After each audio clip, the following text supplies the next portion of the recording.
Hey everybody, it's Piranha06 coming to you from my downtown condo man cave. And today I thought I'd do something a little different. I don't have any new toys to add onto the rig, unfortunately, or fortunately, however we should look at that. But I thought I'd give you a little quick room tour of my small man cave, the way it is set up now. And then also just to go through a laundry list of all the little customizations, tweaks that I've done to my rig for my personal needs, but it may meet some of your needs, or you may have questions on how you could do something. Maybe you have a similar problem. So just we'll go through that and hopefully help somebody out. If not, hopefully provide a little entertainment. So let's go. Okay, so first of all, I'm going to start out on 0.5 perspective on my phone lens so that you can see more than a one-to-one. So we'll just start off here. Here's my console for all my electronic stuff, PlayStation, Xbox, hard drives for backup purposes, my router, things like that. So just a little console. Yes, I have a little pet spider there, Star Wars fan, obviously.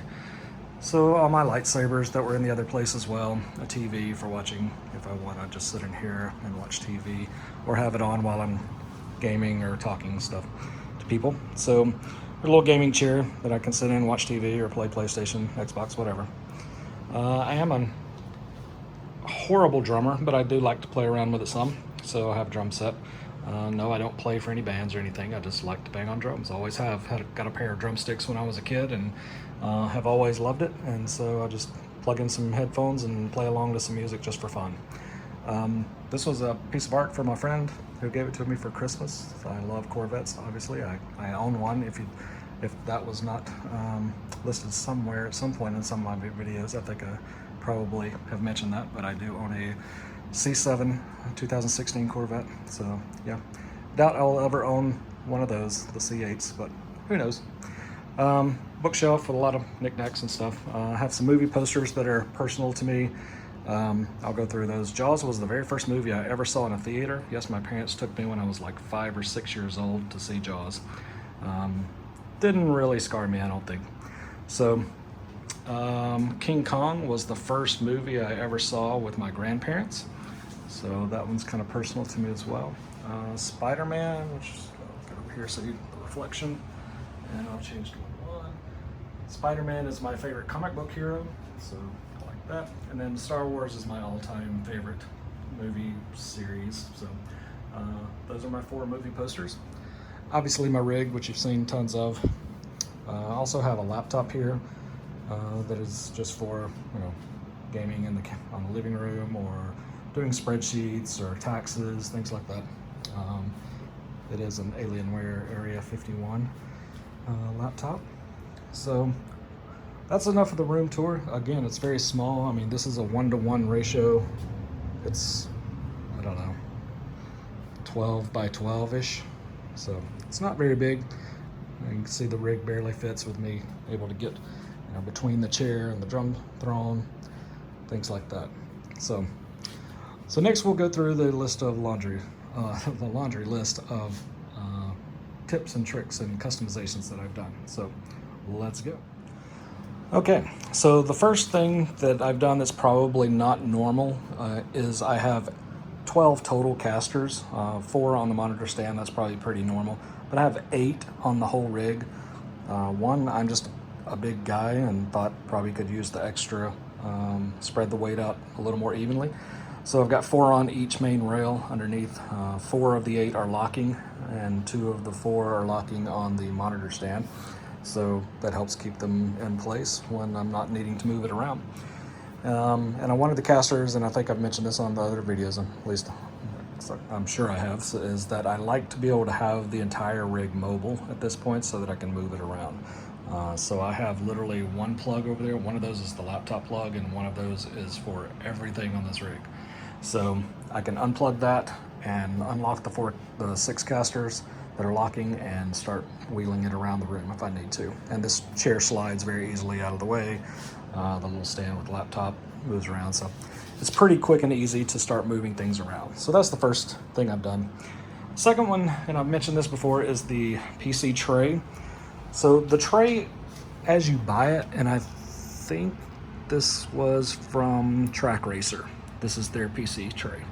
I just liked it a little better. It looked a little more sturdy. So it's really kind of made to mount onto the uprights for the monitor stand.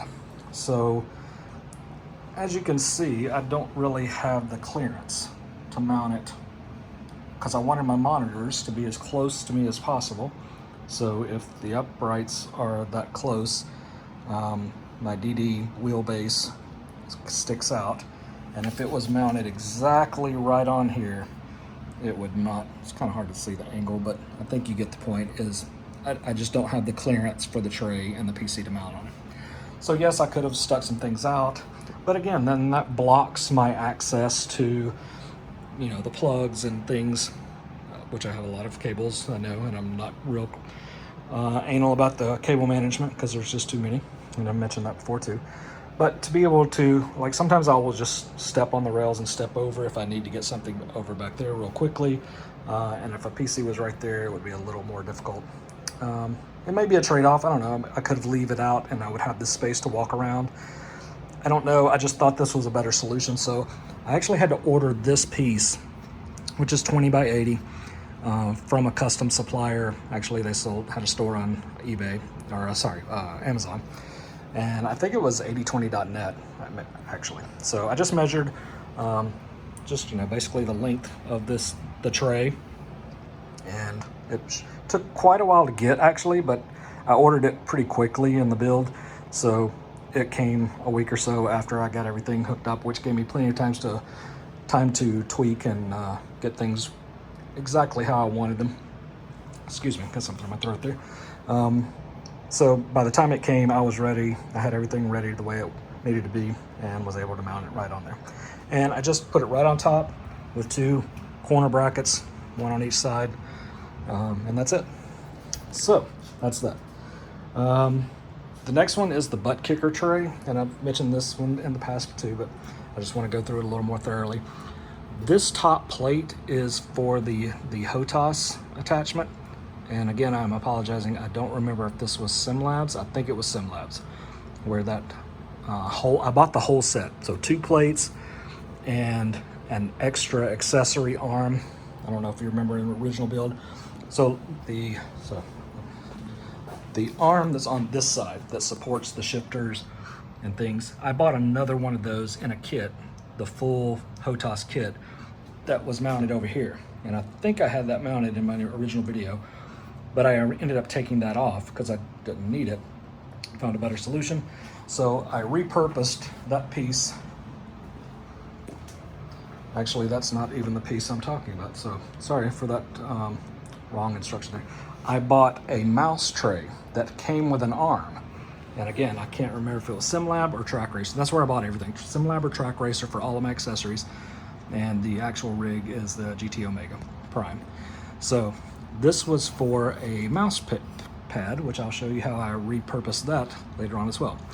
So I used that from the mouse tray kit, mounted the HOTAS onto it, and set my butt kickers on top. I probably could do something a little different, but again, I like this open space here that allows me to get in and do things. So having it kind of just stacked above the PC worked very well. And again, as you can see, I just used 2 corner brackets, and I forgot to put covers on those. Shame on me, but I will do that right after this video. They're black bolts, so it doesn't look too bad. So again, yeah, it worked out perfect. Gets them kind of out of the way.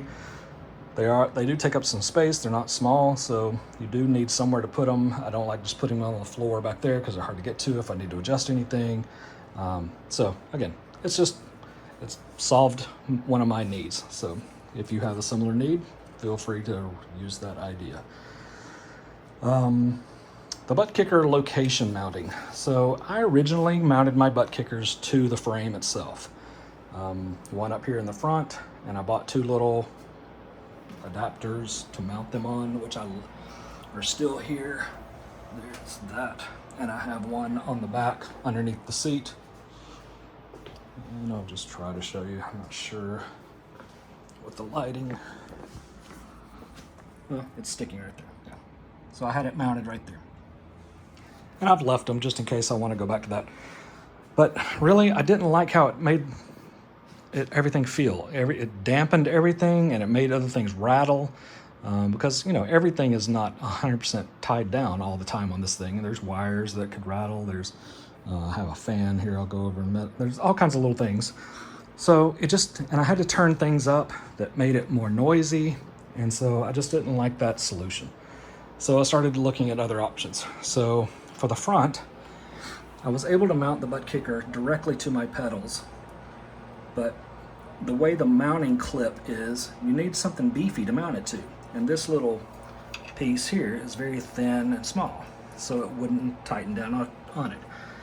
So I think I mentioned this before. I just used an old, I think it's a lawnmower spark plug socket that I had that was rusty, that was about the right size. You could use you could get a piece of metal, tubing, piping that you could cut to size, maybe conduit. That's probably a little soft, but just any kind of iron, old plumbing pipe of some kind, cut down to get that to mount onto that. So if you have V3 inverteds, or V3s may have a similar situation, I'm not sure, and you want the Buttkicker to, and this solved the problem, trust me.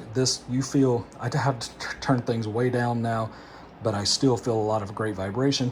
It doesn't make any noise. I'm living in a condo building, so there's people underneath me, which is why I have the big giant rubber mat. And so I don't want any more vibration or bass sounds to bother my neighbors.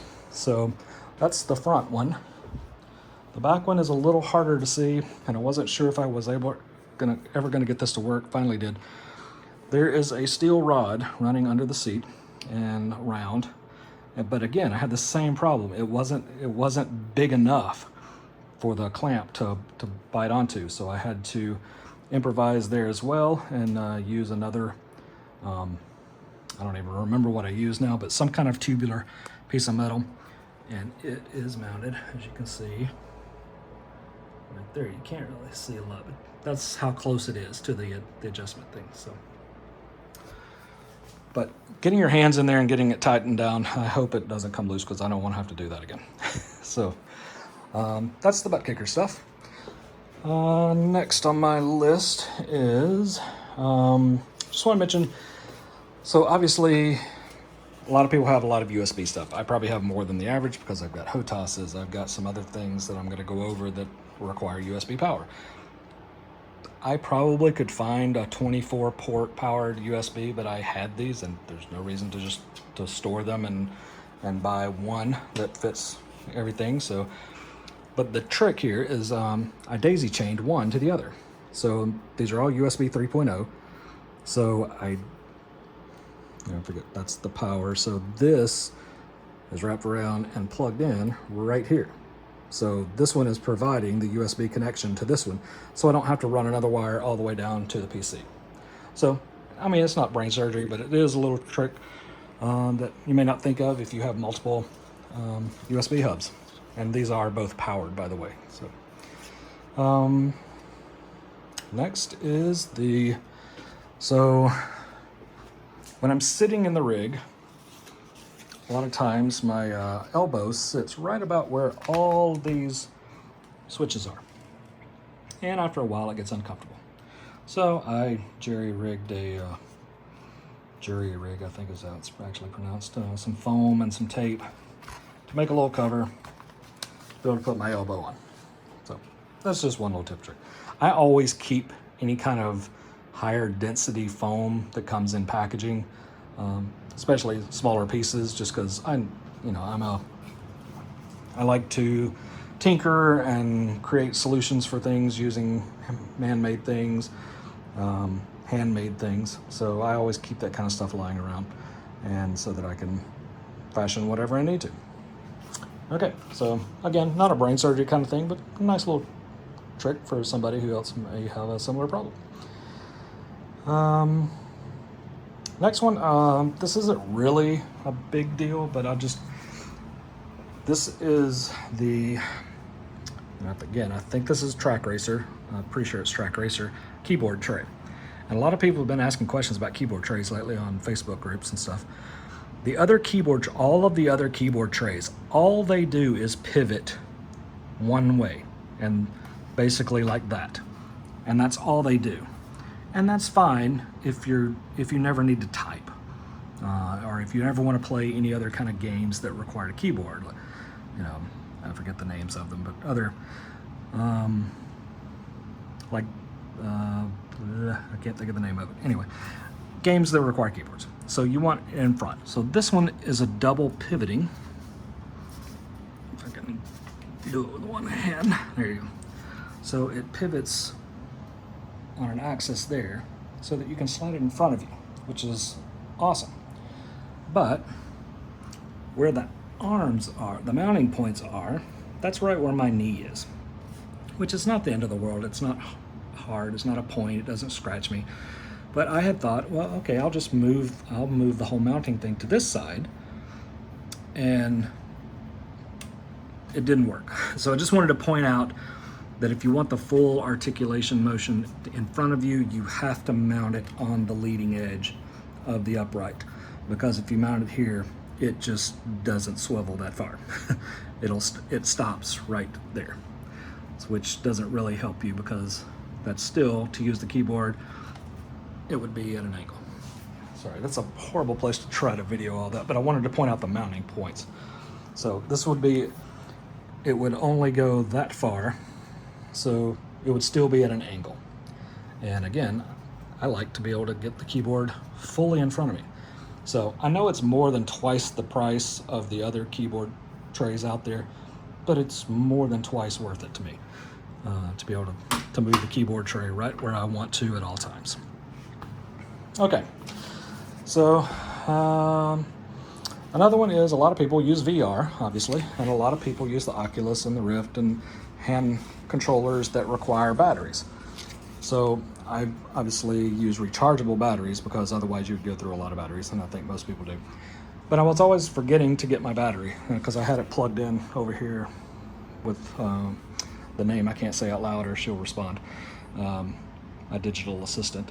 So I finally decided to mount one very close so that I could access my AA batteries for my controllers. And just Velcro and an extension cord that plugs right into the power supply over here. Again, it's a bird's nest of cables, I understand. Okay, so a little tip or trick to have rechargeable batteries close. If you're lucky enough to have an outlet right by your arm's length away, then good for you. Another one is wheel storage. I have 2 wheels, and a lot of people, I think, well, some people have 2 wheels if you have a Fanatic ecosystem base. So I've got my roundish D-shaped wheel that I use for oval and GT cars, and then I have a Formula 1 style for my open wheel cars. So I used to lay them up here on a picture frame holder that they were always falling over every time I reached to touch them, so it was just a pain. And I don't want to store them on the windowsill because it's white paint, and this is metal, and I don't want to lay it face down so that all the buttons are on the windowsill. So anyway, long story short, bought these little 80/20 Fanatic wheel adapters on Etsy, and I forget the name of the vendor that I bought them from, but it's in my list on my previous videos, and I'll put it on this one as well. Again, I'll put all of this in the description area, so anything that I'm confused on about where I got it, the right answer will be there. So just click below on the more and see all of the details. So anyway, just wanted to point out I've got 2 because obviously I do flight sim occasionally, and I like to take the wheel off so that it's not blocking any of my screens. It gives me plenty of room. So I needed a second one. So this guy, I think he's pretty much known. Even if you order 1, he sends you 2. So that's just the kind of guy he is. And they're only like, I don't know, 12 bucks, 15 bucks maybe, and you get 2. Maybe it's only $10, and he sends you 2. And they're 3D printed, so they're plastic, but they're, high density plastic. So there is one right there. And it's just around, it looks kind of like the hub, and you just one screw with a T-nut, put it anywhere you want. And so I put my D wheel down there sideways, and I have enough room for my knees, and because I have the seat all the way back when I'm doing flight sim, so it doesn't hit, so it's perfect. So again, just another solution if you have anything similar. So if not, lucky you. As you can see down here, when I have a little fan, and it's just a USB fan, and that's another plug that I need, something USB.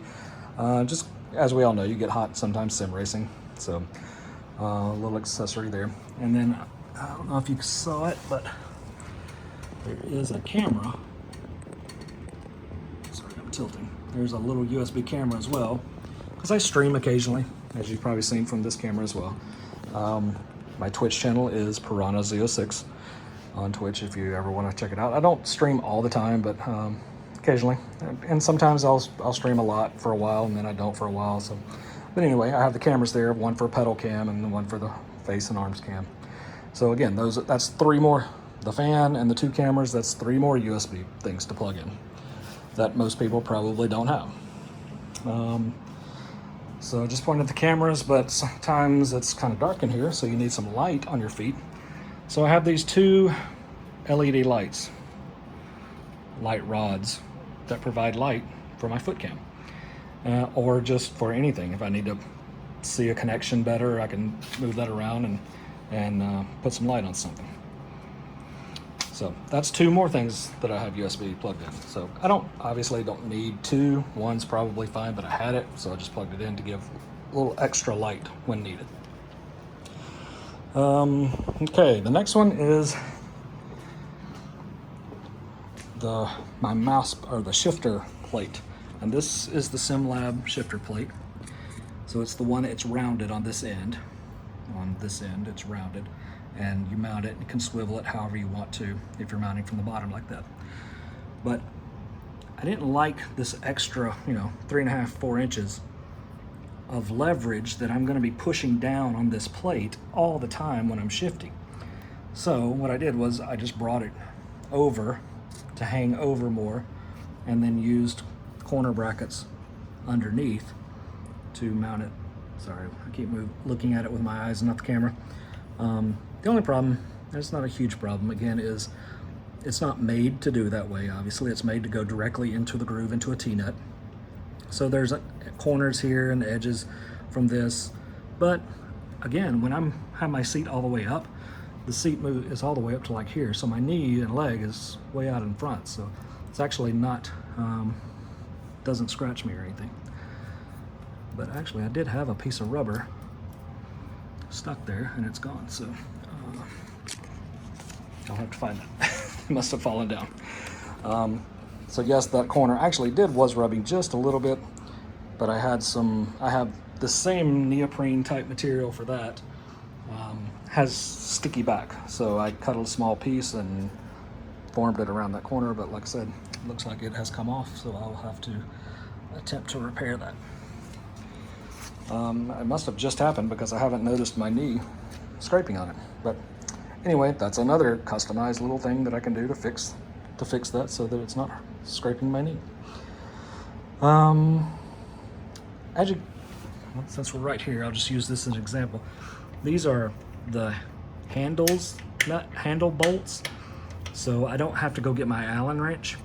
So you just pull it out, move it, lock it back in, turn, pull it out, move it over, lock it in, turn to loosen in case I need to adjust anything. So if my shifter's a little too close or a little too far away, or if a friend comes over and he's taller and his seat's further back and he needs to move it up or down, or has longer arms, I don't have a lot of room for adjustment, but at least I can do it quickly without having to go to the toolbox. And I've got these things. I ordered, I think, 2 packs of 10 of those. So I've got them all over the place. I mean, I've got them here for this, for the throttle arm. I've got them, as you can see, on the plates for the uprights, for the wheel deck. I even have them on my pedal tray. So I could reach under and loosen all 4 of the pedal tray and slide the entire pedal tray forward and backwards if I needed to adjust it a little bit. And as you know, the pedal trays are the worst part of any rig. It's hard to get to them, so that makes it a little easier. Luckily, I have not had to do that since I measured twice, cut once before I mounted them in, and they are in the right position for me. But again, I don't have to go to the toolbox if I want to adjust them a little bit. Since we're right there on the pedal deck, that's one of the issues with the V3 inverteds is it has a very short wheel heel plate. You can see the edge of it. It only comes out about, I don't know, a third of the way, and then it drops off pretty significantly, like, I don't know, 3/4 of an inch to the plate, the wheel, or the pedal deck itself. So it's not sharp, it's just an edge that, and I usually race in socks without shoes. If you race in shoes, it's probably not a problem at all, but I race in socks most of the time these days. And it's just an edge that your foot's resting on. And so what I've done is, again, these were actually some, I think they're like kids' play pads. We had a whole bunch of them that we had in our garage at our old place, in front of my workbench and things. Just a rubber mat to, you know, so your feet aren't standing on concrete when you're working so much. I just layered those up with some other foam that I had, and I used very strong two-sided carpet tape to keep them all together, and got them all to the right height that I want. And there's soft rubber and doesn't fatigue my feet or anything at all. So there's that. The last one, and I kind of went over this in my last video, but I just wanted to touch on it since it is a customization, is the my flight stick situation. So these two tube mechanisms for holding stuff came from my Obudo. Actually came from Obudo. I ordered a lot of extras when they were the primary distributor in the US, went out of business about 4 or 5 years ago. I bought some extra HOTAS mounting hardware at like half price, and so I kept these because they're easy to mount to 80/20. And so I have this one, you know, this is where it goes. I just lift this out, move it over to here, and I've got my stick in place. And so I just have 2 of the mounting holes, one for storage, one for use, and I just keep it stored there and move it over. So then when I went over this before too, but it is customization, I'll talk about it. So this is part of the upright system that I did have here. That part is correct. And so for this and the extra little monitor, I bought the SimLabs button box arms. But you gotta be careful with those, because here's the issue. I'm not sure if I mentioned this before. These are not 80/20, or they're not 20/20, 20/40, 20/80. They're the 15 or inch and a half, or maybe 15 mil. I'm not sure exactly, but they're the smaller version. So they're not 40, what is it, 40 by, yeah, each of, like for this section, this is normal. So that's 40 by 80. This, I think, is 15 by 30. So they're smaller. So just be wary of that when you are mounting things to them, or from them. So that was the issue here. So when I put this corner bracket on to mount this shifter plate that came with the GT Omega Prime, which I didn't use because I wanted the one for the Fanatic stuff, so I bought that one from SimLabs. So I had this extra. I was gonna use the other HOTAS plate that I remember I used the one for the butt kickers. I was gonna use the other one and just mount it right directly onto this arm. But it's made for 40, so it's this wide. So yeah, I could have put some shims, and but also the mounting point is in the middle of the tray. So the tray is about this, or the plate, whatever you want to call it. So to put this out, this plate would come all the way over here, which that's into my leg. So it actually worked out that it didn't work, so that I could do something like this. But just, there's a ledge here because these corner brackets are made for 40 profile, and I'm mounting them on a 15 mil profile, or inch and a half, whatever it is. So they stick up a little bit. So I had to build up underneath where I mounted the actual, I had to build it up with some foam to make it the same height and not get caught on these corner brackets, the ledges there. So again, more customization, but it works flawlessly. I love it. Spins right out in and out of place. And again, it solves my problem, and it's a customization that probably most people don't do, so that's why I'm going through it. I think that's about it. If you've seen anything that I didn't go over, please point it out in the comments, and I'll answer the question about what it is and what it's for. But I do just want to mention, you know, the heroes of all of this stuff are zip ties and gaff tape and moleskin is what we call it. These threads get really irritating after a while with your thumb, inside of your thumb right there. So I tried a bunch of different things, but looks moleskin works about the best.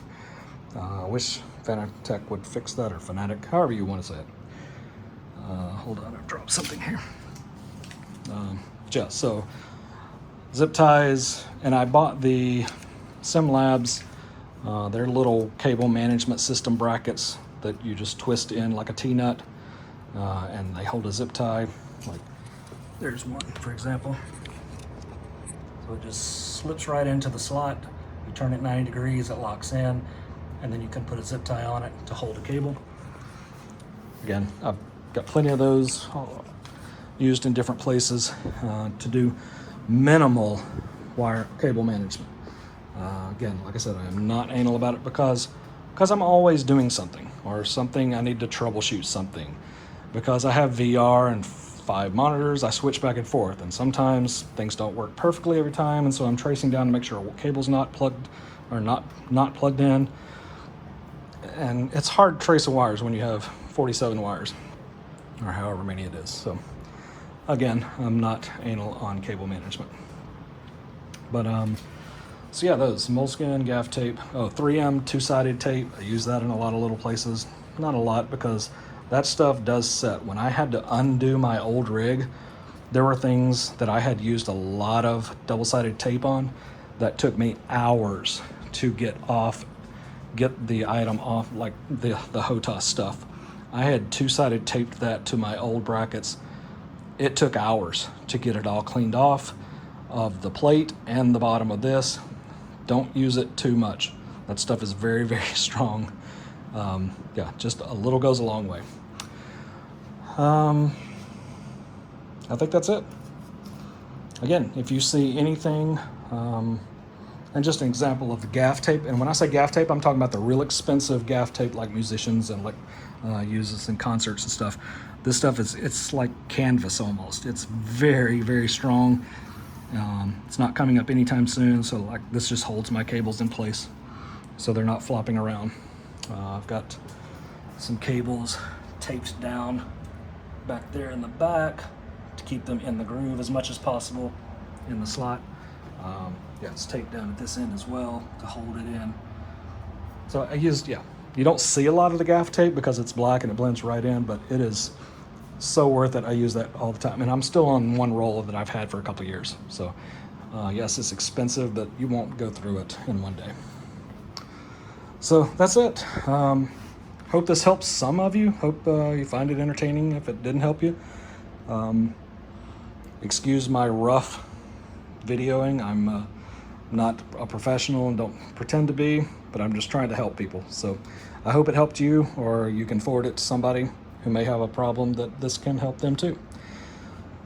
Again, if you have any questions, feel free to put in the comments and let me know, and I will answer them as soon as possible. There's my Corvette clock going off on the wall. So yeah, thanks for tuning in, and until I get an idea of what to video on next time, or if I get something new, I'll see you then. Thanks, bye.